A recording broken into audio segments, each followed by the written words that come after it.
കൃഷിയും സഭയുടെ പ്രവർത്തനങ്ങളും ഒന്നിച്ചു കൊണ്ടുപോകുന്ന ഒരു ബിഷപ്പിന്റെ വിശേഷങ്ങളിലേക്കാണ്.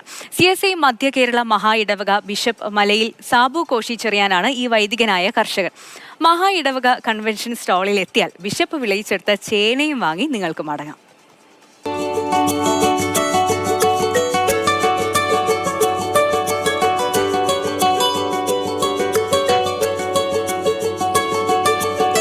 കോട്ടയം ബേക്കർ കോമ്പൗണ്ടിൽ CSI മധ്യ കേരള മഹാ ഇടവകയുടെ വാർഷിക കൺവെൻഷൻ പുരോഗമിക്കുകയാണ്.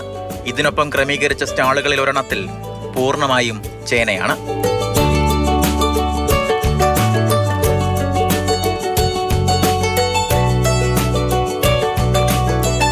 35 കിലോ വരെ വരുന്ന ചേനകളാണ് സ്റ്റോളിലുള്ളത്. CSI മധ്യ കേരള മഹാ ഇടവക ബിഷപ്പ് മലയിൽ സാബു കോശി ചെറിയാനാണ് ഈ ചേന കൃഷിക്ക് പിന്നിൽ. ഡ്രാഗൺ ഫ്രൂട്ടിന് ഇടവിളയായി ബിഷപ്പ് കൃഷി ചെയ്ത ചേനയാണ് 100 മേനി വിളഞ്ഞത്. ഡ്രാഗൺ ഫ്രൂട്ടാണ് കൃഷി താഴെ ചെയ്തിരിക്കുന്നത്. അപ്പോൾ അതിനിടയ്ക്ക് ഇടവിള കൃഷി ചെയ്താൽ ലാഭകരമാണെന്നുള്ളതാണ് ഞങ്ങളുടെ അഭിപ്രായം. അപ്പോൾ അതിനുവേണ്ടിയാണ് ഞങ്ങൾ ഇടയ്ക്ക് ചേന കൃഷി ചെയ്തത്. കൺവെൻഷനെത്തുന്ന ആളുകളിൽ പലരും ചേനയും വാങ്ങിയാണ് മടക്കം. കൃഷിയെ പ്രോത്സാഹിപ്പിക്കാൻ ഇതിലും നല്ലൊരു അവസരം വേറെയില്ലെന്ന് പറയുകയാണ് ബിഷപ്പ്.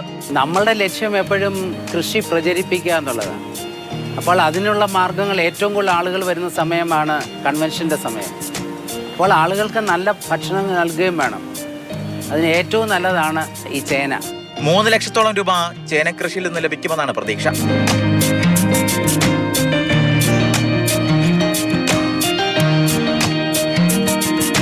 മാതൃഭൂമി ന്യൂസ്, കോട്ടയം.